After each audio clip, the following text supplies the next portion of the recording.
우리는 인류의 역사 속에서 공통적으로 시대마다 같은 생각을 품는 것이 하나 있는데요. 그것은 뭐냐면 인간에게 죄가 있다는 것입니다. 그래서 우리는 역사를 통해서 이 죄 문제를 해결하려고 다양한 각도, 다양한 방면으로 노력해 왔습니다. 교육을 통해서 인간의 죄 문제를 없애보려기도 했고, 사회제도를 개혁함으로 말미암아 죄 문제를 극복하려고도 했습니다. 종교 행위를 통해서 죄 문제를 극복하려고도 했고, 또는 심리학을 통해서 이 종교 문제를, 죄 문제를 극복하려고도 했습니다. 그러나 우리는 역사적으로 증명된 것은 그 어떤 방법도 인간의 죄 문제를 해결하지 못했다는 것이죠. 거기에는 너무나 납득할 만한 이유가 있습니다. 왜냐하면 세상 사람들은 인간 안에 죄가 있다, 즉 사회가 점점 악해져 간다, 죄가 점점 차고 넘쳐간다는 것을 본능적으로 알고 있습니다. 그런데 마치 필름이 끊긴 상태처럼 죄가 존재하는 건 알지만 죄가 어떻게, 어떤 경로를 통해서 이 땅에 들어오게 되고 인간이 죄 가운데 놓이게 됐는지 그 시작점을 모른다는 것이죠.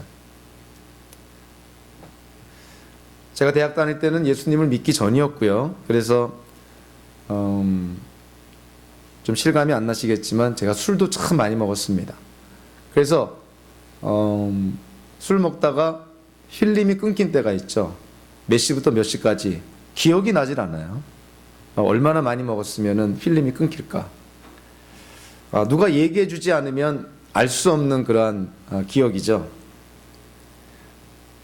기독교인들을 제외한, 그리고 성경을 제외한 현대 사람들이 생각하는 죄의 뿌리, 마치 필름이 끊긴 것과 같습니다. 알 수가 없다는 것이죠. 왜 인류에 죄가 들어왔고, 왜 우리는 죄인이 되었고, 왜 아이가 태어나면 가르치지 않아도 저렇게 나쁜 짓을 골라 할까? 왜 동생만 태어나면 착하던 애가 시기 질투하게 되고 엄마 아빠 힘들게 할까? 인간은 태어날 때부터 그 인간 안에 죄성이 있다는 것을 우리는 인정하고 싶지 않더라도 우리는 인정할 수밖에 없습니다. 그렇다면 우리가 알아야 될 것은 도대체 인간의 죄의 뿌리가 어디에 있느냐 하는 것이죠.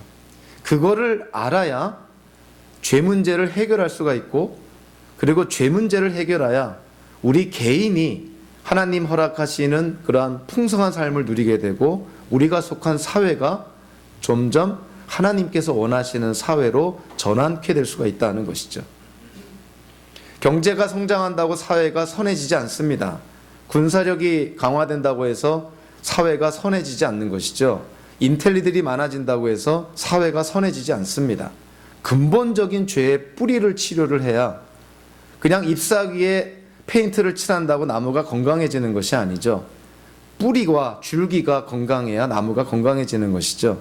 인류의 죄의 뿌리를 우리가 알고 그 뿌리에 대한 하나님의 처방책을 우리가 받아들일 때 결국 거기서부터 근원적인 치료가 시작이 됩니다. 그래서 오늘 우리가 뿌리에 대해서 많이 강조를 할 겁니다. 가장 근원적인 것, 이 시작점, 출발점, 근원적이고 기초적인 것에 대한 이해가 없다면 이후에 하나님의 계시는 우리에게 마치 모래 위의 성 같은 사상 누각과 같은 것이죠. 인간이 죄가 있다는 사실을 인정하지 않으면서 우리의 죄를 대신하여서 십자가에 죽으신 예수님을 누가 믿겠습니까? 누가 그 예수를 필요로 하겠어요? 내가 의롭다 생각한다면요.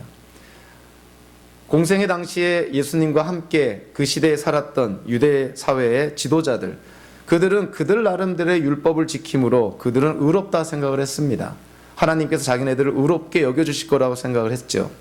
그래서 세례 요한이나 또 예수님께서 오셔서 회개하고, 그리고 예수를 믿음으로 구원을 받으라, 그렇게 외쳤을 때 그들은 콧방귀 끼고 귀담아 듣지 않았습니다. 오히려 자기네들을 죄인 취급하는 예수님이 눈에 가시거리였고, 결국 그들은 예수님을 십자가에 달려 죽게 하신 것이죠. 자기가 죄인임을 인정하지 않는다면 예수님이 필요하지 않습니다. 구원의 메시지 필요하지 않습니다. 예수님을 통해서 우리에게 주신 기쁜 소식 복음은 더 이상 우리에게 복음이 되질 않습니다. 내가 죄인임을 알아야 예수 그리스도를 통해서 우리에게 구원을 허락하시는 그 복음이 기쁘다 하는 것을 깨닫게 되는 것이죠. 좀 역설적이지만 내가 죄인임을 깨달으면 깨달을수록 복음의 은혜를 우리는 더 많이 깨닫게 됩니다. 빚진 자의 빚을 누군가가 청산해 줄 때 빚을 많이 진 사람이 그 은혜에 더 감사하는 법인 것이죠. 우리가 죄인임을 인식하고 깨달으면 깨달을수록 하나님께서 예수님을 통해 우리에게 주신 복음이 얼마나 우리에게 값지고 기쁜 소식인가를 깨닫게 된다는 것입니다. 그래서 오늘 우리가 본문을 통해서요, 세 가지 측면에서 그 뿌리, 그 근원을 우리가 함께 나눠보려고 합니다. 첫째로, 성경을 펼쳤을 때 어찌 보면 가장 중요한 사건은요, 하나님의 창조 사역이고, 그리고 그 하나님의 창조 사역 가운데 절정에 이르는 하이라이트라고 볼 수 있는 것은 바로 인간의 창조입니다. 다른 동식물과 달리 하나님이 인간을 창조할 때 하나님의 형상대로 지으셨다. 창세기 1장 26절 27절에 보니까 하나님의 형상대로 우리를 지었다는 말이 여러 번 반복이 됩니다. 다른 동식물과는 비교가 되지 않는 그런 피조물이라는 것이죠. 결론적으로 온 피조물을 하나님을 대신해서 다스리는 그러한 부왕과 같이 하나님의 그런 주권을 위임받은 피조물의 대표로 인간을 하나님이 세우시는 것이죠. 그래서 우리는 여기서 세상에 많은 사람들이 갖고 있는 인간론과 성경에서 우리가 받아들여야 될 인간론을 좀 비교해 볼 필요가 있습니다. 다양한 그러한 그 이론들을 통해서 우리 인간에 대한 여러 가지 이해가 있지만 아주 대표적으로 세 가지를 제가 꼽았는데요. 첫째로, 동양권에서, 우리 한국도 포함이 되죠. 한국, 중국, 일본, 인도, 이런 동양권에서 믿는 그런 인간론. 그것은 보통 윤회설에 기초합니다. 근데 윤회설에 의한 인간론은요, 이게 참 품이 있고 어떤 격식 있는 인간론처럼 들릴지 모르지만 윤회설에 기초하면 인간이나 동물이나 다를 바가 없는 것입니다. 지금 현재 인간이 다음 세대에는 동물로 태어날 수도 있는 것이고, 지금 우리 눈앞에 보이는 개와 고양이가 다음 세대에는 인간으로 태어날 수도 있는 것이죠. 그래서 인간과 동물의 구별이 없습니다. 인간이 곧 동물인 것이죠. 이 동서양 그 힌두교나 불교의 어떤 그 인간론의 기초가 되는 윤회설을 믿게 되면 인간의 존엄성은 아예 없어지게 됩니다. 동양권에서 윤회설을 믿는다면 아마 유럽이나 이 미국, 이 서양 쪽에서는 진화론을 믿겠죠. 진화론에 기초하면 인간은 어떻게 취급이 됩니까? 진화되어져 가는 과정 속에 있는 한 동물에 불과한 것이죠. 즉 다른 동물들과 비교했을 때 좀 더 진화된 동물이 인간인 것입니다. 그러니까 진화론의 기초에도 인간은 동물이라는 것이죠. 그래서 이런 진화론에 기초한 인간론을 갖고 있으면 진화가 덜 된 민족이나 인종은 이 세상에 있을 가치가 있겠습니까? 없겠습니까?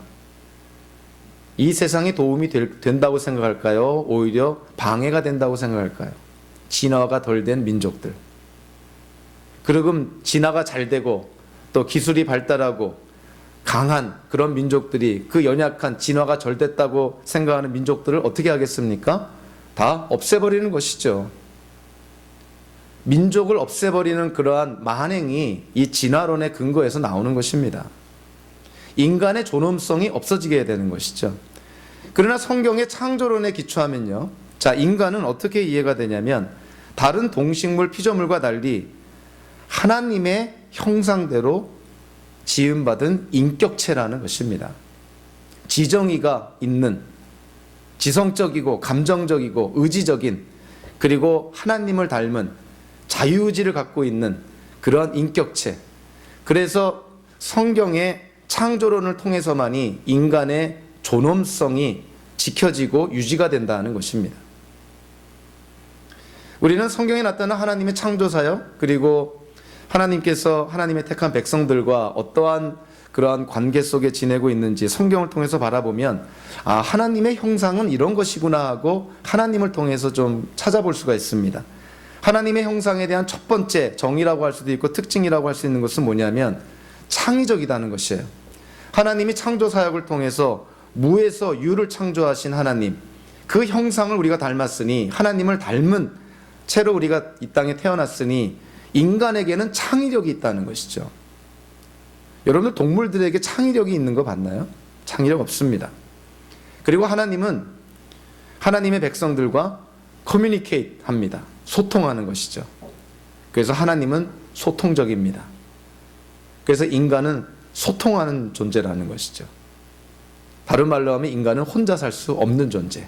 그래서 우리는 서로 소통해야 되는 것이죠.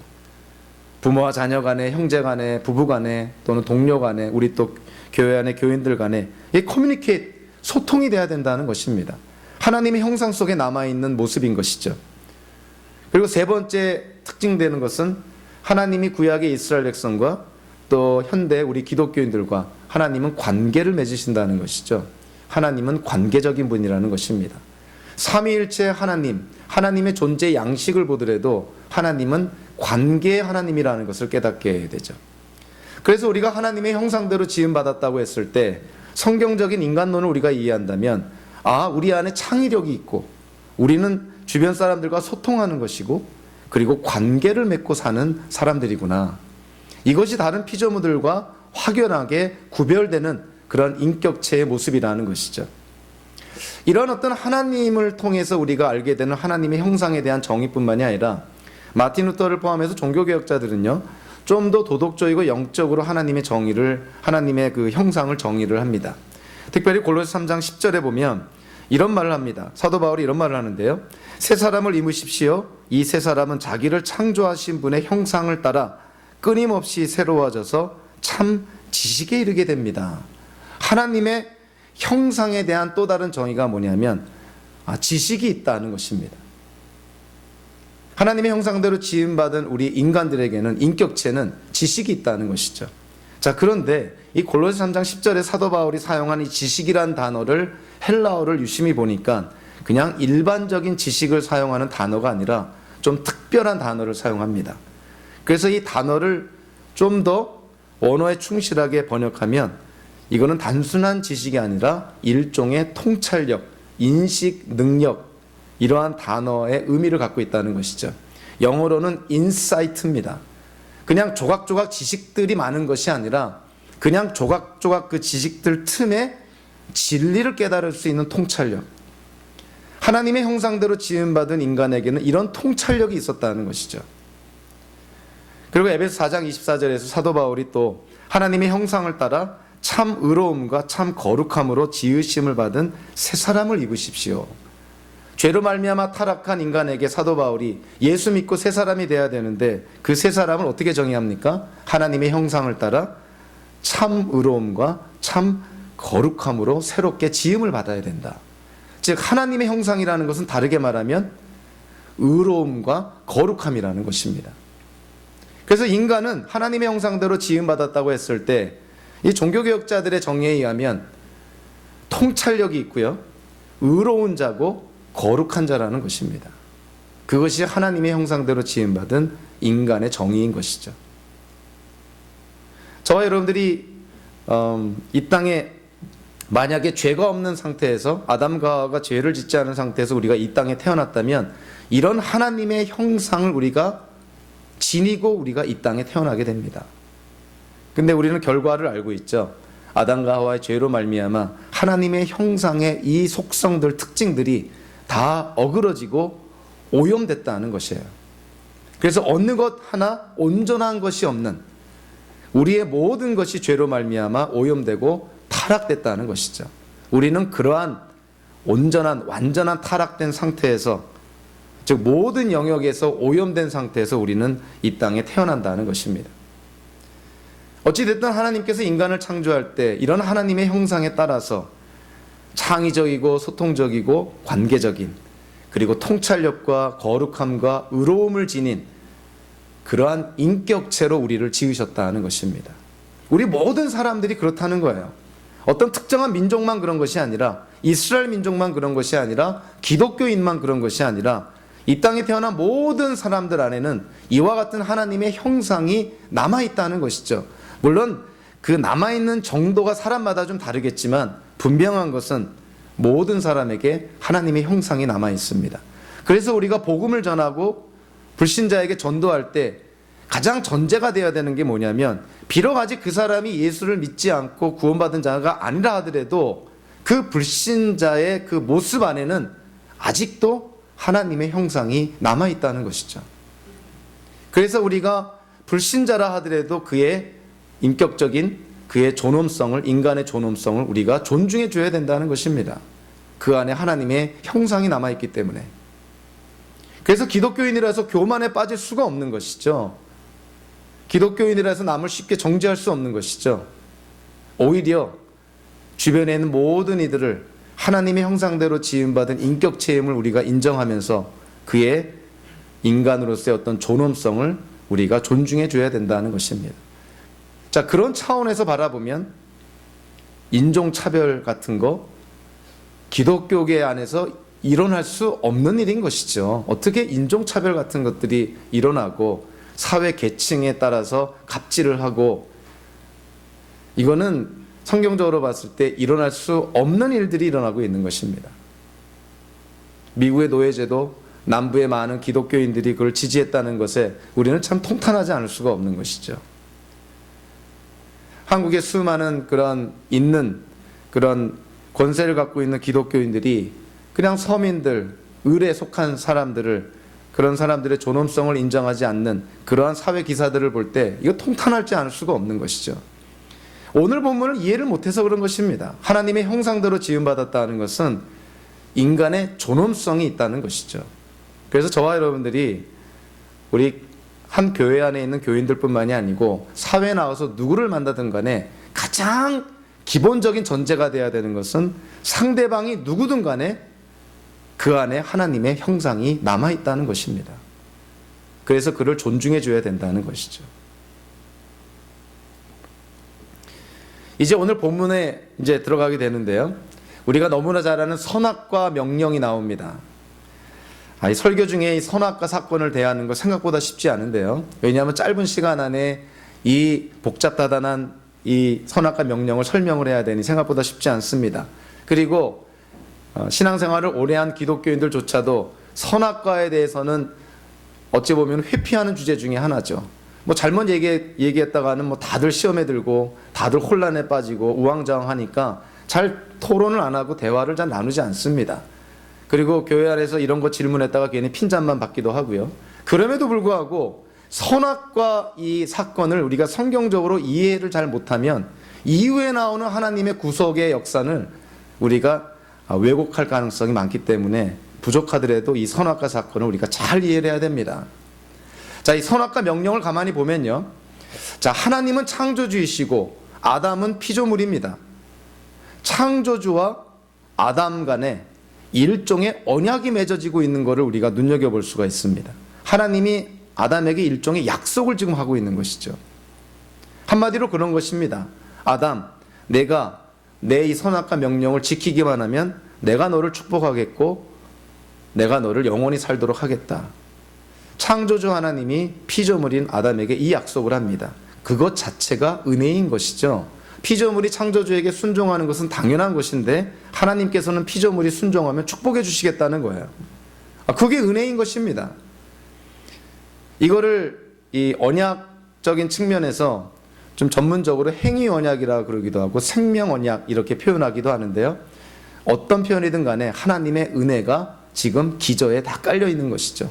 창조주 하나님이 피조물 자리에 내려와서 피조물과 아담과 언약을 맺는 장면, 창조주 하나님의 그러한 은혜인 걸 우리가 깨닫게 되는 것이죠. 언약에는 세 종류의 요소가 있는데 첫째로 쌍방간이 그 상대가 있어야 되는 것이죠. 하나님과 아담이 존재하는 것이죠. 그리고 언약에는 조건이 있습니다. 이 선악과 명령에도 조건이 있죠. 이 선악과 선과 악을 알게 하는 이 과일 선악과를 먹지 마라. 그리고 언약에는 항상 약속이 따릅니다.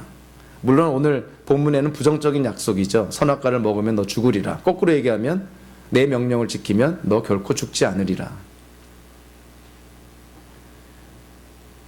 우리는 여기서 하나 질문하게 되는 것이, 성경에서 계시된 하나님을 이해할 때요, 하나님의 수많은 속성들이 있습니다. 근데 그 수많은 속성 가운데서 한두 가지를 끄집어서 그것이 마치 하나님 전체를 나타내는 양 이해하면 굉장히 위험에 빠질 수가 있습니다.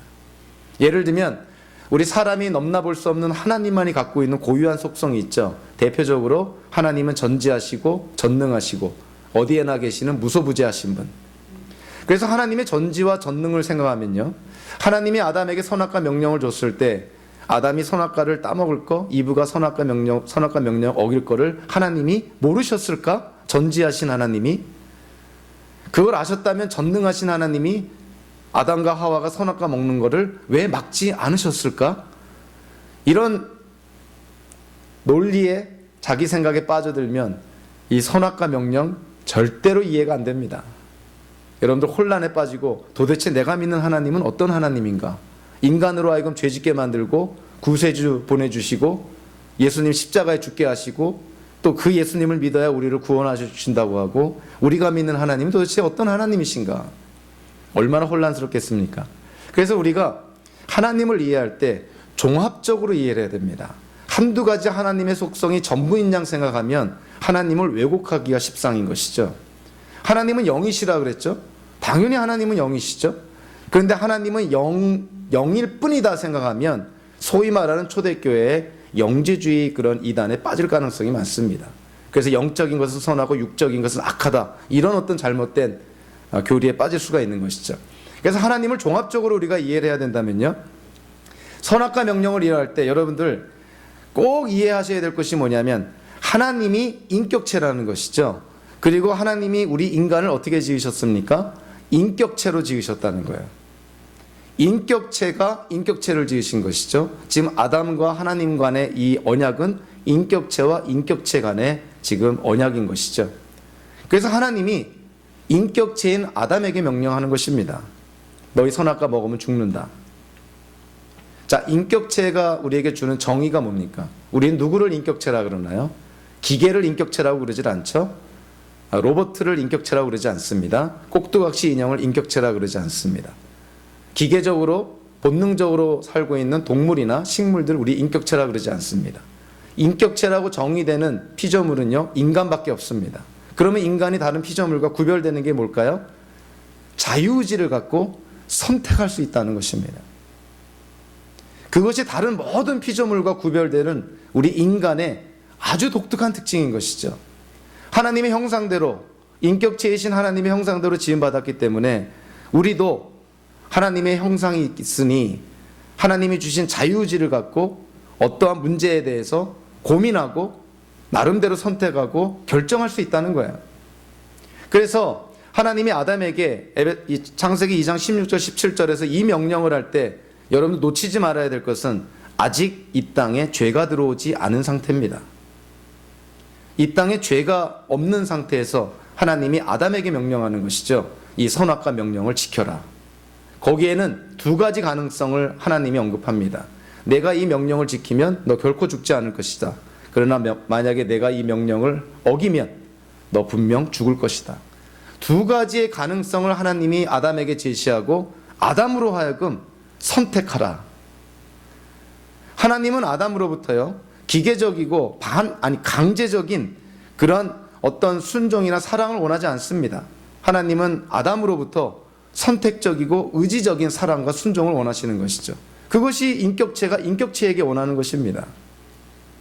하나님은 아담으로 하여금 자유의지를 갖고 아무런 영향이나 외부의 어떤 그런 강제성이나 이런 것 없이 자유의지를 갖고 이 선악과 명령을 네가 선택하라, 이렇게 하나님이 주신 것입니다. 어떤 학자는 하나님이 위기를 지금 어떻게 보면은 스스로 어떤 그 위험을 무릅쓰고 모험을 하셨다, 이런 표현도 씁니다.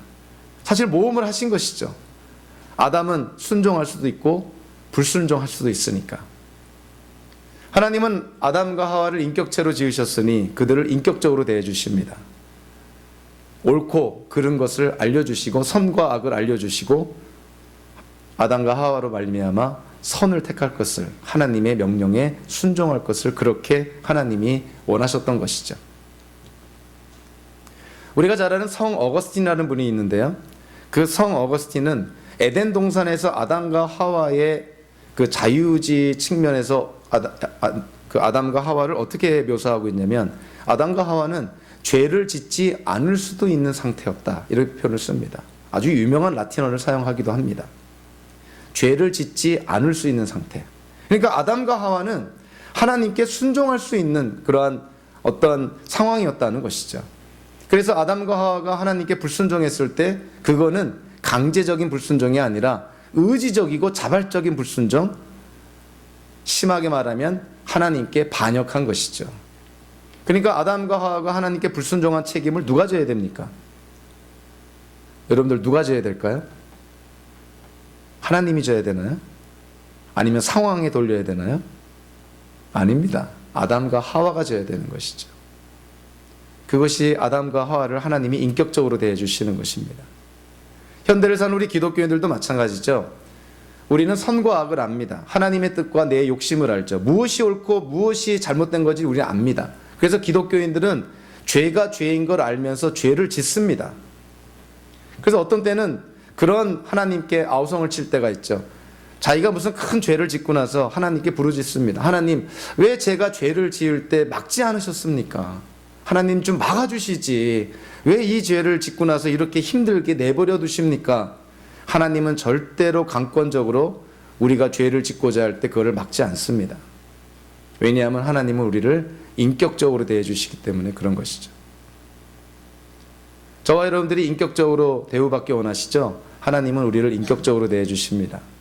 옳고 그름을 다 알려주십니다. 선과 악을 다 알려주십니다. 하나님의 진리와 세상의 거짓을 우리에게 다 알려주십니다. 그리고 나서 우리에게 선택하라, 이런 것입니다. 그래서 현대 기독교인들도 마찬가지인 것이에요. 현대 기독교인들도 에덴 동산에 아담과 하와가 가졌던 그 자유의지를 우리는 회복한 상태입니다. 우리가 죄인이었을 때는 하나님께 죄를 지을 수밖에 없는 존재였지만 예수 믿고 우리가 구원을 받았다면 새롭게 태어났으니 아담과 하와가 가졌던 그 자유의지를 우리가 회복이 된 것이죠. 그래서 우리는, 현대 기독교인들은 죄를 짓지 않을 수 있습니다. 그래서 기독교인들이 죄를 지면 누구 책임입니까? 하나님께 탓을 돌려야 되나요? 주변 사람들한테 책임 전가해야 됩니까? 상황에 책임 전가해야 됩니까? 아닙니다. 기독교인들이 죄를 지으면 기독교인들 스스로 책임이 있는 것이죠. 하나님이 그렇게 우리를 인격적으로 대해 주신다는 거예요. 그래서 우리가 선악과 명령을 이해할 때, 하나님이 다른 피조물과 달리 인간을 하나님의 형상대로 지으시고, 그리고 그 인간 아담과 하와를 하나님이 인격적으로 대해 주시는구나. 강제적으로 기계처럼, 로봇이나 꼭두가시 인형처럼 마지못해서 순종하는 그런 것이 아니라 자발적으로, 의지적으로, 정말 적극적인 하나님에 대한 사랑의 표현으로 그렇게 순종하기를 하나님이 원하신다는 것이죠. 그것이 진정한 사랑의 관계입니다. 아무리 부부관계라 하더라도요, 배우자가 강제적으로 만약에 부부관계 안에 있다 그러면 그거는 진정한 사랑이 될 수가 없는 것이죠. 사랑은 자발적이고 의지적이어야 되는 것이죠. 하나님이 우리에게 그것을 원했다는 것입니다. 아담과 하와가 하나님의 그와 같은 인격적으로 대해 주시는 것을 배반하고 반역하고 하나님의 그 명령보다는 사탄의 유혹에 스스로 넘어가게 된 것이죠. 하나님께서 아담에게 경고하시죠. 선악을 알게 하는 이 과일을 먹으면 너 분명 죽는다, 그랬습니다. 자, 우리 성경을 읽다 보면 하나님의 이 엄한 명령, 어찌 보면 이 약속이 과연 이루어졌는가 하는 것이에요. 아담이 몇 살까지 사는지 아세요? 930년을 삽니다. 지금 이 선악과 명령을 어길 때가 뭐 400년, 400살이라고 하더라도 500년 넘게 더 사는 것이죠.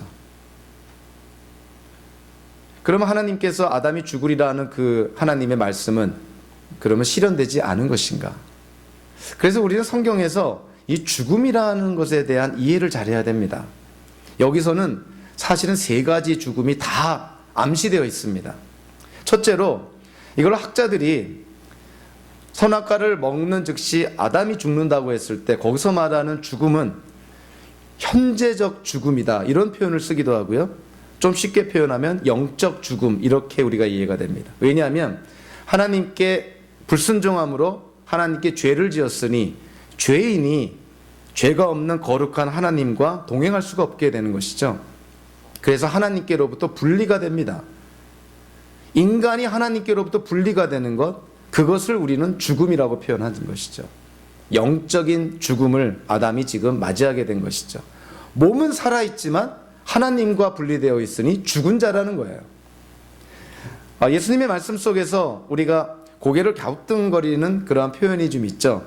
마태복음 8장 22절에 보니까 예수님이 이렇게 말씀합니다. 예수께서 그에게 말씀하셨다. 너는 나를 따라오너라.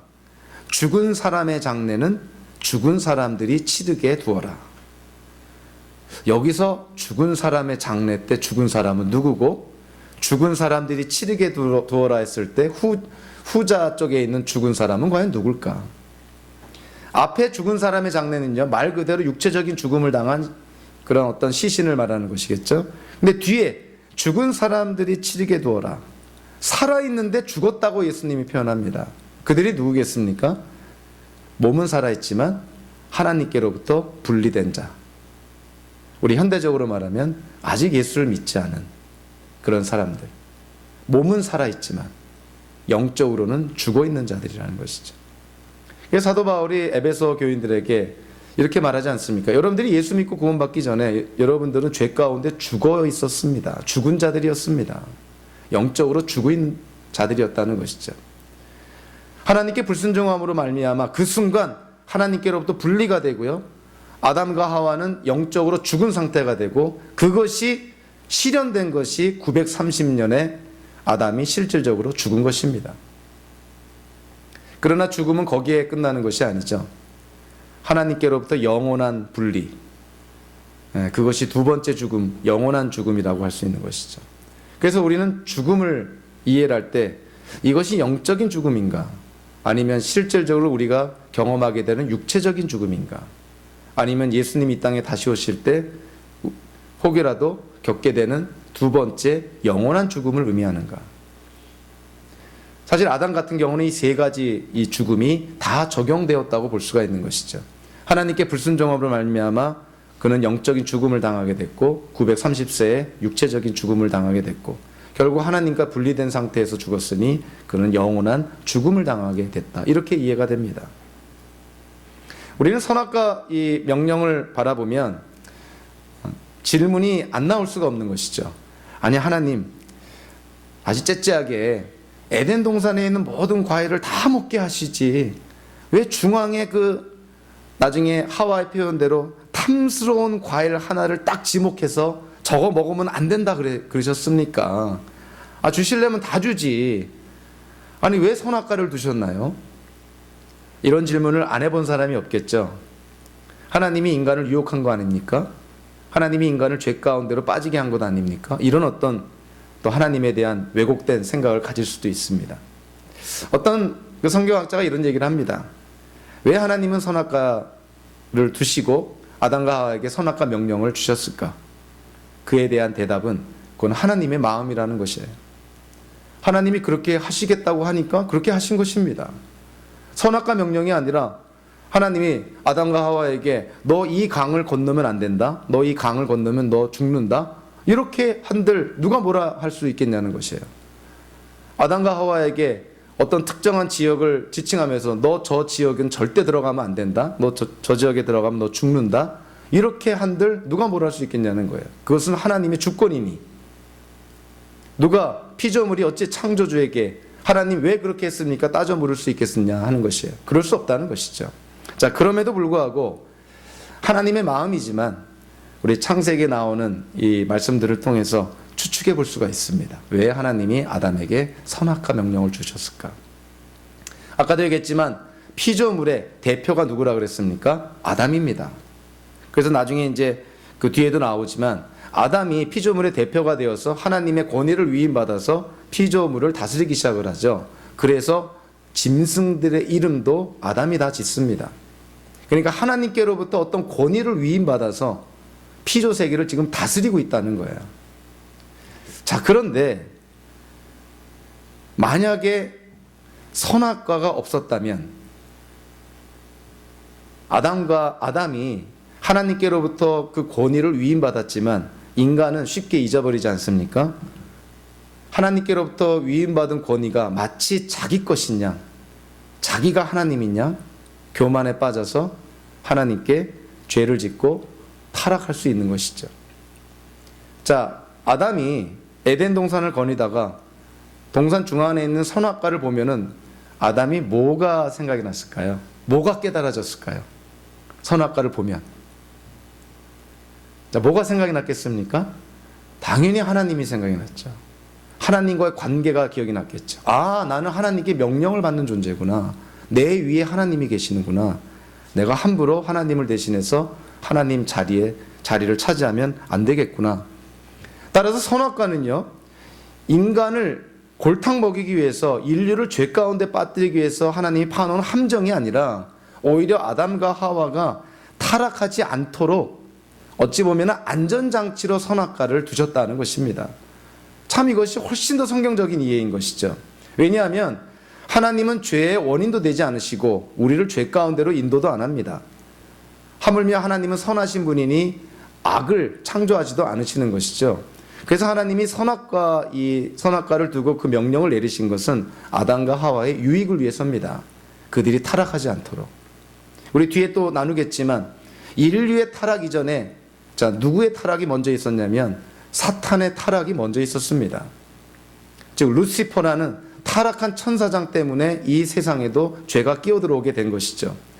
사탄은 선악과 명령이 없었어도 하나님께 대들었다가 타락하게 되죠. 그러니 하나님 보시기에 아담과 하와 이 안전장치가 없다면 얼마나 쉽게 타락할 수 있을까? 그래서 하나님은 안전장치를 준 겁니다. 아담아, 너 저 선악과 볼 때마다 나를 기억해라. 선악과 볼 때마다 나와의 관계를 기억해라. 네가 피조물의 왕이 아니라 하나님이 내가 왕이고 너는 나에게로부터 권위를 위임받아 나 대신 지금 피조세계를 다스리고 있다는 것을 항상 기억하라. 그래서 선악과는 안전장치입니다. 하나님이 우리를 위해서 주신 것이죠. 인류를 위해서 주신 것이 바로 선악과다. 이렇게 우리가 이해가 됩니다. 인간에 대한 이런 성경적인 이해, 오늘 보면은 그뿐만이 아니라 2장 18절부터 2장 25절까지요. 결혼에 대한 얘기도 합니다. 현대 많은 젊은 세대가 혼란을 겪고 있는 이 결혼에 대해서 성경은 도대체 뭘 말씀하고 있는가? 하나님은 어떻게 결혼을 정의 내리고 있는가? 오늘 보면 18절과 21절, 23절을 통해서 보니까 세 가지의 특징이 아주 명확하게 우리에게 제시가 됩니다. 첫째로 하나님은 아담에게 여러 명의 이브를 주지 않습니다. 아담에게는 딱 한 명의 이브를 주죠. 그것이 우리에게 주는 의미가 뭘까요? 하나님이 생각하는 지극히 정상적인 결혼은 일부일처제라는 것입니다. 물론 성경에는 일부일처에 대한 어떤 율법이나 하나님의 명령이 없습니다. 그럼에도 불구하고 아담과 하와의 관계뿐만이 아니라 나중에 사도 바울이 교회 지도자들을 세울 때 그 자격 조건 중에 하나가 한 아내의 남편이라고 못을 받고 있는 것이죠. 그래서 일부일처는 신구약 성경 전체를 통해서 하나님의 뜻이라는 걸 우리가 깨닫게 되고요. 그리고 성경에 나오는 수많은 역사적인 인물들 가운데서 일부 다처를 한 사람치고 행복한 사람을 만나본 적이 없습니다. 일부 다처는 항상 불행에 빠지게 됐죠. 그래서 하나님이 원하시는 결혼 제도는 일부일처입니다. 자, 그리고 아담이 자기 몸에서 갈빗대를 취해서 하나님이 만든 자기의 배우자, 그를 여자라고 부를 것이다. 결혼은 남자와 여자가 만나서 이루어진 하나님께서 허락하신 제도라는 것이에요. 그러니까 결혼은 이성애적이지 결코 동성애적이지 않다는 것입니다. 그래서 우리 현대, 특히 미국 같은 또 좀 그 진보된 유럽 같은 데에서는 이 동성애가 하나의 그 옵션처럼 라이프 스타일로 그렇게 생각되는 경향이 있는데요. 심지어는 기독교계 안에도 그거를 그렇게 받아들이는 그러한 부류의 사람들이 있는 걸로 알고 있는데, 우리가 성경적으로 바라보면 결혼은 절대적으로 이성애적인 것입니다. 한 남자와 한 여자가 하나님 안에서 이 부부관계를 이루고 그로 말미암아 자식들이 태어나고 이제 가정이 세워지는 것이죠. 그래서 예수님께서 마태복음 19장에서 뭐라고 말씀하냐면, 하나님이 짝지어 놓은 부부관계 절대로 사람이 나눌 수 없다, 이렇게 아주 못을 박습니다. 사도 바울은 다른 데서 이제 이혼의 어떤 그 가능성에 대해서, 그 원인에 대해서, 아니 하나님이 허락하시는 이혼의 사유에 대해서 이렇게 좀 열어놓죠. 배우자가 음행을 했다던가, 또 웨스민스터 신앙 고백서 같은 데를 보니까 배우자가 어떤 그 배우자로서의 그런 책임과 의무를 고의적으로 포기했을 때, 그럴 때 정당하게 성경적으로 하나님 안에서 이혼할 수 있다, 이렇게 열어는 놓습니다. 그러나 마태복음 19장에서 예수님의 말씀은 단호합니다. 이혼이라는 단어조차 나오지 않습니다. 하나님이 짝지어 놓은 부부관계 절대 사람이 나눌 수 없다, 아주 못을 박는 것이죠. 물론 하나님의 법을, 하나님의 명령을 우리의 삶 속에 적용하려고 한다면 지혜가 필요할 때가 있습니다. 우리 살다 보면 야, 어떻게 이런 상황이 있지? 정말 극단적이고 아주 익셉셔널한 그런 경우들이 있을 수 있습니다. 부부관계에도요. 정말 그럴 때는 하나님의 지혜를 구해서 또 케이스 바이 케이스로 적절하게 대처를 해나가야겠지만, 보편타당한 상황 속에서, 정상적인 상황 속에서 하나님의 분명한 뜻은 이혼은 결코 하나님이 기뻐하지 않는다는 것입니다. 실질적으로 자녀들에게 가장 큰 데미지를 입히는 것이 또한 부모의 이혼이라는 것도 이미 다 알려진 사실 아닙니까? 그러니까 여기 아직 결혼하지 않은 많은 청년들이 있고요. 또 결혼한 지 얼마 안 되는 그런 청년 부부들이 있는데, 이혼이라는 거를 인생 속에 하나의 옵션으로 놔두면 안 됩니다. 이혼은 없다라고 생각을 해야 된다는 것이죠. 하나님의 뜻이니까, 예수님께서 단언한 거니까, 비록 좀 힘들더라도 지켜나가려고 노력을 해야지, 자기 마음에 안 든다고 사람이 임의로 그렇게 부부관계를 끊고 이혼하는 것은 결코 하나님의 뜻이 아니다는 걸 여러분들이 꼭 기억할 필요가 있습니다. 그리고 배우자는 서로 돕는 역할인 것입니다. 물론 오늘 본문에서는 이브가 아담을 돕는 역할로 나오지만, 사도 바울이 에베소 5장에서는 주 안에서 이 남편과 아내 서로 순종할 것을 그렇게 촉구를 합니다. 그래서 사라가 아브라함에게 순종하듯 아내가 남편에게 순종하고, 예수님이 교회를 위해서 자기를 희생하신 것처럼 남편이 아내를 위해서 희생해라. 그러니까 주 안에서 순종하라는 거예요. 서로 섬겨라 하는 것입니다. 누가 더 우월하고 누가 더 열등하고 뭐 이런 것이 아닌 것이죠. 물론 가정 안에는 질서가 있습니다. 하나님이 남편에게, 아버지에게 헤드십을 줬지만 하나님 앞에 모든 인간은 다 평등한 것인 것입니다. 그래서 부부도 주 안에서 순종하고 서로를 돕는 역할을 해야 된다는 것이죠. 그래서 결혼에 대해서 회의적으로 생각하는 분들이 있다면 저는 정말 강권하는데요, 결혼은 꼭 하셔야 됩니다.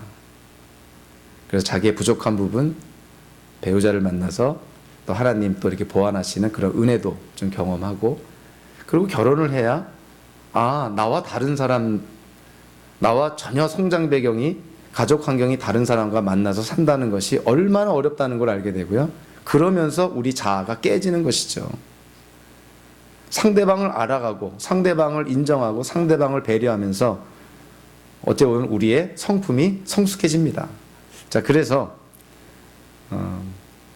혹시라도 독신을 생각하는 분이 있다면 마음을 접고 하나님께 기도해서 꼭 결혼하시기 바랍니다. 자, 오늘 본문에서 우리가 하나 좀 이게 눈여겨봐야 될 것이, 아까도 얘기했지만 하나님의 형상 안에 있는 하나의 중요한 특징이 뭐라 그랬냐면 통찰력이라 그랬어요. 인식 능력, 인사이트라 그랬습니다. 죄가 들어오기 전에 아담이 가졌던 그 통찰력과 인식 능력, 그거를 아주 우리에게 간단하지만 명료하게 보여주는 사건이 있죠. 창세기 2장 19절 20절을 보면 하나님께서 수많은 동물들을 아담 앞에 지나가게 합니다. 아담이 동물들이 지나가는 그 짧은 순간에 동물들의 특징들을 다 파악을 해서 지나갈 때마다 이름들을 탁탁탁탁 매깁니다. 그리고 그 이름대로 됩니다. 이것이 우리에게 주는 의미가 뭐냐면, 아담이 타락하기 전에 인간이 죄를 짓기 전에 아담의 인식 능력은 지금 우리가 상상하는 이상의 그런 능력을 갖고 있었다는 것이에요. 그것이 우리에게 주는 당연한 의미는요, 죄로 말미암아 인간의 인식 능력이 떨어졌다는 것이죠. 많이 상실됐다는 것이죠. 그래서 과학적으로도 그렇게 얘기하지 않습니까? 현재 우리가 사용하고 있는 그 뇌세포, 이거를 100% 우리가 뇌세포 사용한다면 뭐 상상이 안 된다고 그러죠. 그래서 그런 공상과학 영화도 나오지 않았습니까? 100% 뇌세포를 사용한 사람이 초능력을 발휘하는 뭐 이런 게 나오는데, 아담의 인식 능력, 우리가 상상하는 그 이상의 능력이었다는 것이죠. 그래서 죄로 말미암아 아담의 인식 능력이 현저하게 상실되고 떨어졌다는 것을 우리가 깨닫게 됩니다. 자, 마지막으로 오늘 본문에서 어찌 보면은 오늘 우리가 말씀을 나누면서 가장 중요하게 봐야 될 것, 바로 죄 문제입니다. 자, 이거 이해가 안 되면 구원에 대한 메시지 아무런 의미가 없고요. 예수님 왜 오셨지? 이런 질문 나오고요. 도대체 예수님이 왜 십자가에서 죽으셔야만 했지? 이런 질문 나옵니다. 죄 문제를 정확하게 이해를 해야 되는 것이죠. 우리는 성경을 통해서 알게 되는 것이, 하나님은 우리에게 꼭 필요한 것들만 알려주십니다. 그래서 우리가 알고 싶은 것들 중에서 성경이 침묵하는 부분이 있습니다. 예를 들면 영적인 세계라든가 예수님의 그런 어린 시절, 예수님의 성장 과정, 성경이 침묵하면 우리도 침묵해야 되는 것이에요. 하나님이 필요한 것들을 우리에게 주시는 것이죠. 오늘 3장 1절에 보니까 아주 궁금할 수밖에 없는 어떤 등장인물이 나타납니다. 자, 뱀이 등장하게 되죠. 뱀이. 근데 모세가 뭐라고 표현합니까? 짐승 가운데서 가장 간교했다. 그런데 이 한글 성경에는 이게 잘 나타나진 않지만 영어 성경이나 히브리어 성경 보면 이 뱀이라는 단어 앞에 정관사가 붙어 있습니다. 정관사. 정관사 더가 붙어 있는 걸 뭘 의미하는 걸까요? 이 세상에 유일한 것이라는 거예요. 그냥 여러 마리 뱀 중에 하나가 아니라 아주 특별한 뱀이라는 거예요. 아주 특별한 뱀. 그래서 정관사 더가 붙습니다. 그런데 이 정관사 더가 붙여진 이 뱀을 지칭하는 그런 성경 구절들이요, 요한계시록에 한 두 군데 나타납니다. 제가 대표적으로 읽어드리면 요한계시록 12장 9절에 이렇게 말합니다. 그래서 그 큰 용, 곧 그 옛 뱀은 땅으로 내쫓겼습니다. 그 큰 용은 악마라고도 하고 사탄이라고도 하는데 온 세계를 미혹하던 자입니다. 그 용의 부하들도 그와 함께 땅으로 내쫓겼습니다. 와, 이거 읽어보면 이 죄라는 것이 우리가 살고 있는 이 세상, 역사 속에 들어오기 전에 이미 영적인 세계에서 존재하고 있었다는 거예요. 그러니까 사탄이 하나님께 반역함으로 말미암아 죄를 진 것이죠. 그래서 사탄이 이 땅으로 쫓겨났다는 것이죠. 그 사탄, 그 악마를 요한계시록에서는 뭐라고 표현합니까? 그 옛 뱀, 이렇게 표현하죠. 여기서 말하는 그 옛 뱀, 옛날 뱀은 어떤 뱀을 지칭하는 것일까요? 당연히 오늘 본문에 나오는 뱀이죠.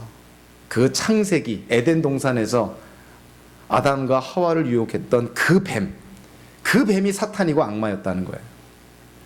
그가 하나님께 반역했을 때 하나님께로부터 이 세상에 내쫓김을 당하고, 그리고 하나님이 지은 천사들 가운데서 3분의 1이 그 사탄을 따라서 이 땅에 내려왔다는 것이죠. 그래서 사탄 또는 마귀 또는 악마 딱 하나입니다. 그러나 그를 따라 내려온 졸개들, 타락한 천사들, 그거를 우리가 귀신들이라고 한다면 귀신들은 숫자가 많은 것이죠. 그러나 사탄, 마귀, 악마는 하나밖에 없는 것이죠. 이사야서 14장에 보면 그 이사야 선지자가 하나님께 계시를 받아서 이렇게 얘기를 합니다. 웬일이냐 너 아침의 아들 새벽별아, 이러면서 이 새벽별이라고 칭함받은 어떤 특정한 자가 다른 천사들보다 자기를 더 높게 세우려고 그러고, 심지어는 나중에 보니까 가장 높으신 분과 같아지겠다, 하나님과 동등해지겠다, 이런 선포까지 합니다. 이사야서 14장에 나오는 이 묘사된 자, 이게 누굴까요, 이게? 아침의 아들 새벽별. 다른 천사들보다 더 높은 곳에 있고 심지어는 하나님과 내가 동등해지겠다고 그렇게 교만을 떨었던 하나님께 반역했던 자. 자, 누구를 지칭하는 걸까요? 네, 당연히 사탄을 지칭합니다. 그래서 웬일이냐 너 아침의 아들 새벽별아 했을 때 그 새벽별이 히브리어로 루시퍼입니다. 루시퍼. 루시퍼 좀 들어보셨죠? 타락한 천사장, 사탄인 것이죠. 그래서 타락한 천사장 루시퍼가 새벽별이라고 번역된 이 루시퍼가 내가 하나님과 같아지겠다고 하나님께 대적했다가 아니 피조물이 어떻게 하나님을 대적합니까? 당연히 땅으로 내쫓김을 당한 것이죠. 그래서 자 오늘 본문 창세기 3장 4절 5절에 보니까 바로 이 뱀을 사로잡은 이 사탄이 하와를 유혹합니다. 하와를 유혹할 때 유명한 4가지 거짓말을 하죠. 너희 선악과 먹으면 자 사탄이 어떻게 유혹합니까? 너 절대 죽지 않는다. 너 선과 악을 알게 된다. 너 눈이 밝아진다. 가장 중요한 어찌 보면 가장 유혹적인 그 제안이 뭡니까? 너 하나님처럼 된다. 사실은 하와가 여기에 넘어간 것이죠. 야, 내가 저 선악과 먹으면 나를 지으신 하나님과 내가 동등해지는구나. 자, 그런데 사탄이 하와에게 너 선악과 먹으면 하나님과 동등해진다는 이 표현 지금 익숙하지 않나요? 누가 쓰던 표현인가요? 사탄 자신이 쓰던 표현이에요. 이사야서 14장에서 내가 가장 높으신 분 하나님과 내가 같아지겠다. 이렇게 대적했던 그 사탄이 그 말을 누구에게 지금 사용하고 있는 거예요? 하와에게. 하와야, 너 선악과 먹으면 하나님과 같아진다. 그래서 하와가 넘어간 것입니다. 어찌 보면은 탐심에 넘어간 것이죠. 주제넘게 자기가 바라지 말아야 될 거를 욕심을 낸 것이죠. 피조물이 어떻게 하나님처럼 되겠다고 선악과를 먹고 하나님의 징계는 아랑곳하지 않고 하나님의 경고는 아랑곳하지 않고 사탄의 유혹에 하와가 넘어가게 된 것이죠. 예수님의 공생의 기간 동안에요. 예수님은 많은 귀신들을 내쫓으십니다. 하나님의 나라가 이 땅에 임했다는 증거인 것이죠. 귀신 들린 자를 예수님이 많이 내쫓으시죠. 근데 여러분들 성경 전체를 통해서요. 귀신 들린 것이 아니라 마귀 들린 경우를 혹시 아십니까? 우리는 귀신 들린 경우는 많이 봤죠. 예수님이 귀신 들린 자들 다 쫓아내지 않습니까? 사도 바울도 막 쫓아내지 않나요? 그죠? 근데 마귀 들린 경우를 성경에서 봤나요, 여러분들? 성경에서 딱 3군데 나옵니다. 근데 이 마귀가 직접 역사한 마귀 들린 경우는요, 정말 세계의 역사를 뒤바꿔 놓는 사건들에 이 마귀가 역사합니다. 그 첫 번째가 바로 이 선악과 사건. 뱀에게 마귀가 들린 것이죠. 그래서 그 뱀이 사탄이 아니라 그 뱀을 마귀가 사로잡아서 뱀을 사용한 것인 것입니다. 그러니까 귀신 들린 것이 아니라 마귀 들린 거예요, 이 뱀이. 그리고 두 번째로 마귀 들린 또 다른 케이스가 뭐냐면 십자가 사건이 일어나기 전에 가룟 유다의 마음속에 누가 들어갔다고 되어 있냐면 사탄이 들어갔다 그랬습니다. 십자가 사건. 세계 역사 속에 가장 중심에 있는 십자가 사건. 그 사건이 일어날 때 사탄이 역사했다는 거예요. 마지막으로 세상에 종말이 올 때 이 땅에 존재하게 될 하나님을 대적하는 적그리스도.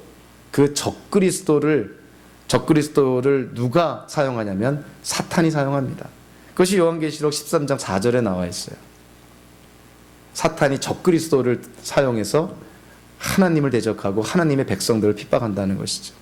그러니까 선악과 사건, 십자가 사건, 적그리스도 사건에 마귀 사탄이 직접 개입하는 것입니다. 그러니까 그만큼 이 선악과 사건이 그만큼 중요했다는 것이에요. 인류의 미래를 결정짓는 사건이 선악과 사건이었다는 것이죠. 하와가 사탄에게 넘어가서 탐심으로 선악과를 따먹고 죄를 짓습니다. 그래서 프렌치 셰퍼 같은 그 성경학자는요, 우리가 잘 아는 십계명, 그 십계명의 모든 계명의 밑에 흐르는 인간의 죄성이 하나 있는데 그것을 뭐라 그러냐면 탐심이라 그럽니다. 탐심. 10번째 계명이 탐심이잖아요. 너의 이웃의 것들을 탐내지 말라. 근데 이 탐심 때문에 다른 모든 죄들이 다 일어나게 됩니다. 그리고 실제로 10개의 계명 가만히 들여다보면 인간의 내적 그 변화, 태도, 마음과 관련된 계명은 탐심밖에 없어요. 탐심을 부리지 마라.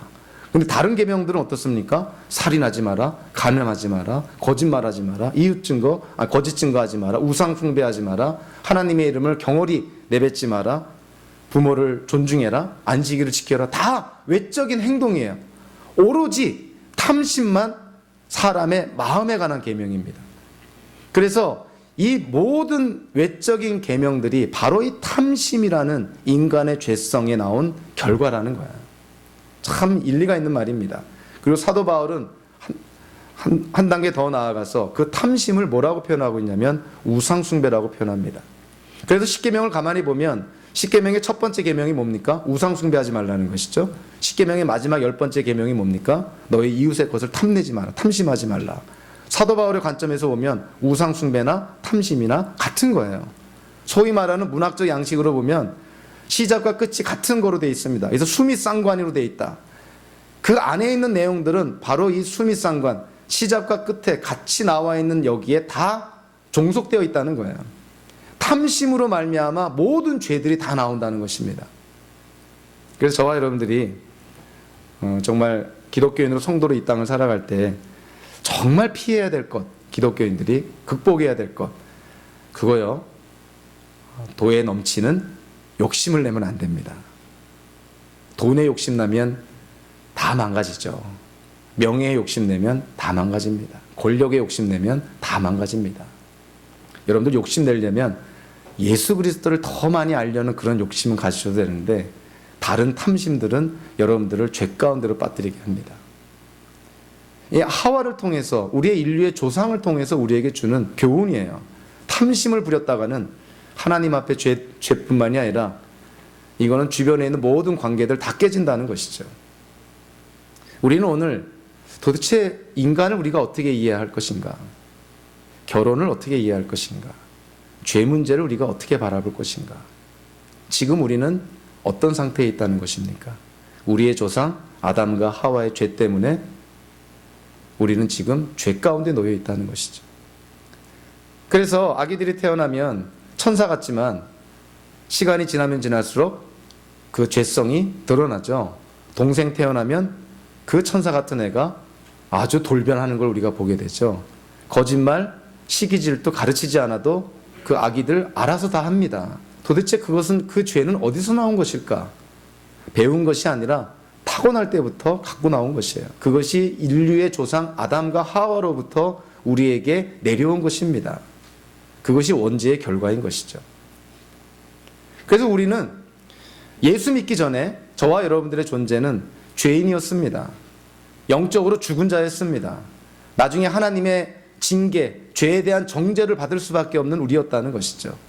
그러한 우리가 하나님의 은혜로 예수님을 믿음으로 구원을 받았다. 즉 죄로부터 우리가 구원이 됐다. 하나님이 우리를 용서해 주시고 이제는 우리가 죄인이 아니라 의인으로, 더 나아가 하나님을 나의 아버지라 부르는 자녀가 되도록 그렇게 은혜를 베풀어 주셨다는 것입니다. 그것이 구원이라는 것이죠. 내가 죄가 없다고 생각하면 구원이 필요가 없어요. 내가 의롭다고 생각하면 예수님이 필요가 없습니다. 예수님 왜 쓸데없이 십자가에 죽으셨나 이렇게 되는 것이죠. 그러나 내가 죄인이라는 걸 깨닫게 된다면 하나님의 은혜가 예수님을 통해서 나에게 임했구나. 내가 들은 그 복음이 정말 문자 그대로 기쁜 소식이구나. 그리고 내가 이제는 하나님의 진노의 대상이 아니라 하나님을 나의 아버지라 부르는 하나님의 아들, 딸이 되었구나. 그래서 우리는 은혜 가운데 살아가는 것이죠. 그래서 성도는 상황적으로 좀 어렵다 하더라도 그 상황을 이기고 하나님 안에서 감사하며 찬양하며 그래서 주변 사람들에게 이 기쁜 소식을 전하며 우리는 살아가는 존재라는 것입니다. 여러분들의 남은 인생이 이와 같은 삶을 통해서 하나님께 영광 돌리기를 주님의 이름으로 축원합니다. 기도하겠습니다. 고마우신 하나님,